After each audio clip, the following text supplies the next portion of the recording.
Bonjour, je m'appelle Jacques Gauthier. Bienvenue pour une autre capsule sur la prière. Aujourd'hui, nous allons parler des obstacles de la prière, des difficultés que nous rencontrons dans la prière. Je me souviens à la fin d'une conférence que j'avais donnée sur la prière, il y avait un jeune homme qui était venu me voir, qui m'avait dit « Si je pouvais avoir plus de silence pour prier, si je pouvais me retirer dans un lieu calme, être loin de la maison, il me semble que ça prierait mieux. » Puis de toute façon, j'ai pas le goût de prier. Alors, ça nous arrive, ça, d'avoir ces réflexions-là aussi, de ne pas avoir toujours le goût de prier. Mais moi, je pense que l'important, c'est de prier là où l'on est, de prier avec ce que nous vivons. Si nous attendons de réunir les meilleures conditions pour prier, eh bien, la prière risque d'attendre, parce que la prière qui nous convient, c'est celle que nous vivons aujourd'hui. Dieu donne la prière dont nous avons besoin au moment où nous prions. C'est une question de foi et de confiance. Alors nous aurons beau réunir toutes les conditions idéales pour prier. Il y aura toujours des obstacles à la prière, des difficultés, comme la fatigue, les distractions, la paresse, le manque de foi, et bien d'autres. On peut tout quitter, en fin de compte. On peut quitter la prière aussi, mais se quitter soi-même, quitter ses propres pensées, c'est autre chose.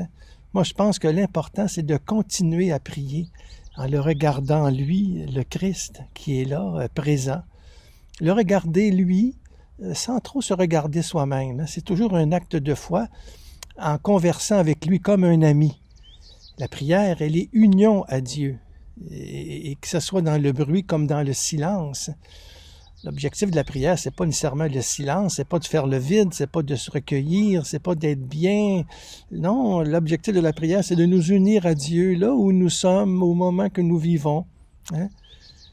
Et bien sûr que le silence peut aider, mais le silence, dans le fond, il est beaucoup plus intérieur qu'extérieur.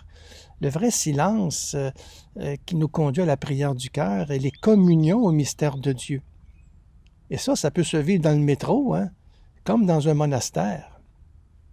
C'est Madeleine Delbrel qui disait ça. C'est une travailleuse sociale qui était athée et qui a vécu une foi au Christ très, très forte avec les gens de la rue, les gens ordinaires. Sa cause de béatification est à Rome, d'ailleurs. Et Madeleine Delbrel, elle écrivait « Si tu crois que le Seigneur vit avec toi, partout où tu as la place de vivre, tu as la place de prier. Si tu vas au bout du monde, tu trouves la trace de Dieu. Mais si tu vas au fond de toi, tu trouves Dieu lui-même. Il est en nous. Nous pouvons aller au désert d'un monastère, suivre une retraite et avoir plein de pensées intérieurement, avoir tout un vacarme intérieur et être dans le monde et avoir une paix, un silence intérieur. C'est très difficile à dire ça. C'est un mystère. On accueille l'amour, le silence de Dieu.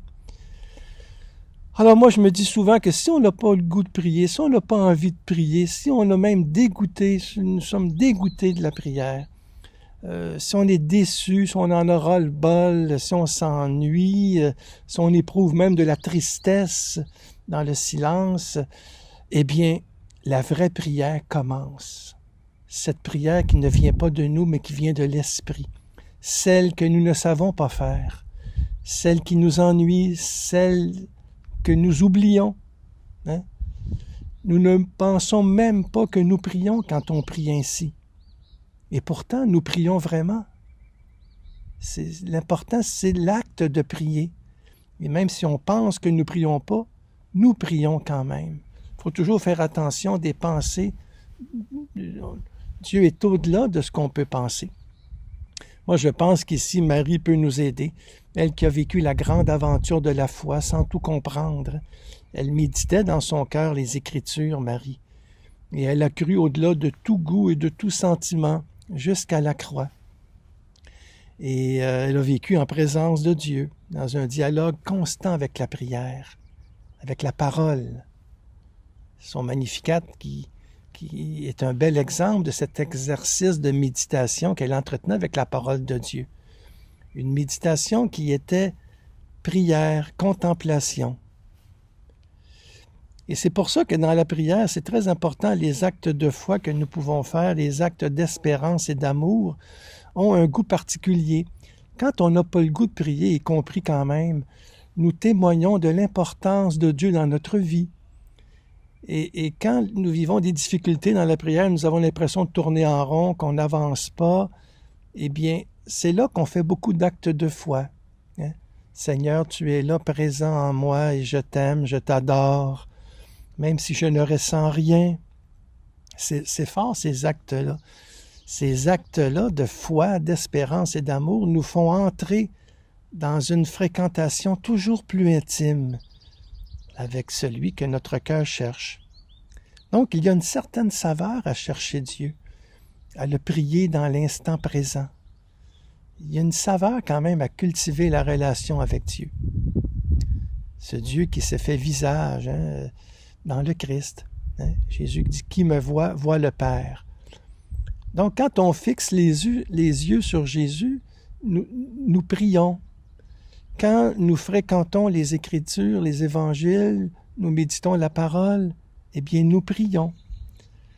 Quand nous entrons en dialogue en répondant à la parole de Dieu, nous prions. Quand le soir nous nous exerçons à une relecture de notre vie pour voir les traces de la présence de Dieu dans la journée que nous venons de vivre, eh bien, nous prions.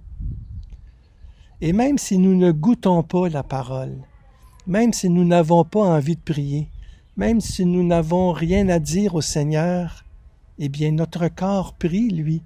Il est là, il est témoin de notre bonne volonté à durer dans la prière. Dieu nous fera toujours goûter son amour un jour ou l'autre. Ce qui est important ici, c'est de persévérer. Persévérer aussi longtemps que c'est nécessaire. Parce qu'après la nuit, c'est toujours l'aube. Après l'hiver, le printemps. Et la prière, eh bien, c'est en priant justement qu'on développe cette intimité, cette familiarité avec le Seigneur, où nous prenons conscience de son amour en nous. Alors, si vous n'avez pas le goût de prier, eh bien, je trouve que c'est bien, parce qu'à ce moment-là, vous pouvez faire un acte de foi, d'amour envers le Seigneur, au-delà de ce que vous ressentez, au-delà de ce que vous vivez, au-delà de toute pensée que vous pouvez avoir. C'est ça aussi, prier. C'est s'exercer à la présence de Dieu, justement, en nous. Alors, question que je pourrais vous poser, quelle est votre grande difficulté à prier? Qu'est-ce qui vous empêche vraiment à prier? Quel est l'alibi, en fin de compte, que vous vous dites, ou vous dites, ben moi, je ne sais pas pour moi la prière. Nous verrons dans les prochaines capsules, justement, les difficultés de la prière. C'est comme je ressens rien, je m'ennuie, j'ai trop de distractions. C'est important de voir ces difficultés, qui sont des fois des tentations, qui nous empêchent d'entrer plus profondément dans l'intimité avec le Seigneur.